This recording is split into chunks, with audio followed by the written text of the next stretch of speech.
anytime there's bottom of the foot pain, Achilles pain, or back of the lower leg pain, you always want to think about your calves and your gastrocs, because often that is where your leg can hold the most tension. If you have pain in the bottom of your foot, it's often because of excessive tension in the calf, because the calf attaches to the Achilles tendon, which attaches to the plantar fascia. If there is any tension in that calf, it's going to work like your sock, how it pulls on that Achilles tendon and therefore pulls on that plantar fascia, causing tautness and pain there. So it's a great place where we can reduce tension and relieve bottom of the foot pain, which can be uncomfortable and hard to treat. So quite simply, we can use a foam roller, we can use these special foam rolling balls or these myofascial release balls, or you can use a softball or lacrosse ball.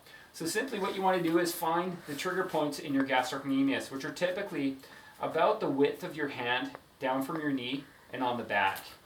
But I don't need to really tell you where they are because you're going to roll around and find them. So there's usually going to be two major ones on the inside, two major ones on the outside. So once you get on top of them, there's a mistake that I think a lot of people do where they find this trigger point and they start rolling like crazy. And so you're essentially just rolling on and off of that trigger point and it's sliding in and out of where that ball is. So what I think is more effective is find that trigger point and just hang out there. And once you sink into that, get your ball to sink into that trigger point, you can move your foot to stretch that calf. So you can be moving your foot back and forth any direction you see fit to where you feel that sensation. And you want to do that for about 45 seconds or until that tension goes away.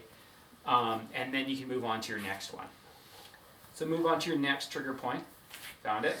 And move that foot back and forth to help strip that tension out of that trigger point. If that isn't strong enough, you can take a weight, put it on the front of your leg gently, and do the same thing to get deeper into that trigger point. You can use the weight of your other foot as well. And do that for all four of those trigger points. Afterwards, do a good stretch on your calf, which can be standing on a step and dropping your heels down to help release the rest of that tension. Do that every day for a week, and I bet you if you have bottom of the foot pain, that pain will be significantly reduced.